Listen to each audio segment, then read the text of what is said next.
As a buyer, what are your options if the home that you're purchasing does not appraise out and comes in lower than the price that you've agreed to pay? This is a question that I get asked all the time, especially with all the bidding wars driving up prices.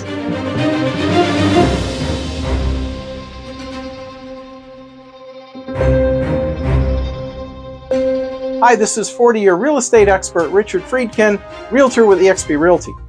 To obtain buyer financing, part of the transaction process is for your lender to order an appraisal on the property. First, let's explain what an appraisal is. An appraisal is an unbiased estimate or opinion of the fair market value of a property, usually performed by a licensed independent appraiser. The appraisal is done through inspection of the property by the appraiser, who will compare your property to recently sold comparable sales in the area based on condition, location, upgrades, etc., and they will make upward and downward dollar adjustments based on those variables. There are times, however, when an appraisal does come in lower than the accepted offer price. Again, due to all the bidding wars that we've been seeing that have been pushing prices well over asking price and existing market values.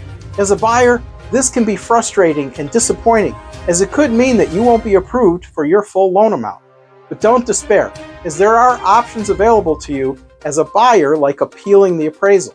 If you and your agent believe that the appraiser missed some important details, you can always challenge the appraiser and ask for a reconsideration. Sometimes there are errors in an appraisal, and if you can show evidence to support your claim, then it may be possible to have the appraiser reevaluate the report and revise the price upwards. In some cases, you can even order a second appraisal. Some lenders will allow for a reconsideration of value and allow for a second appraisal to be ordered. However, it can cost you another appraisal fee, and there's no guarantee that the new valuation will be any better.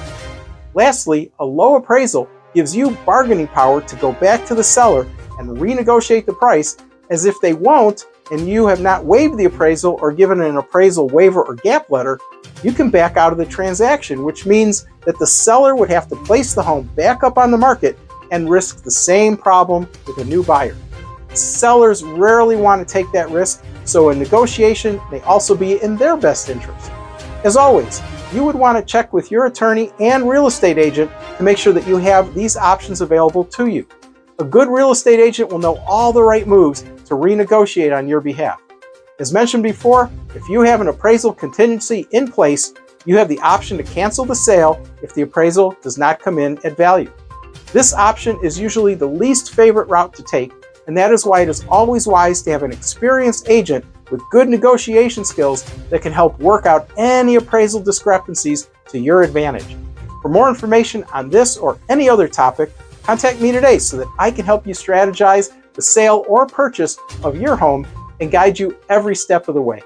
Again, this is Richard Freedkin, Realtor with eXp Realty, and I've got you covered. Hope you make it a great home buying or home selling day.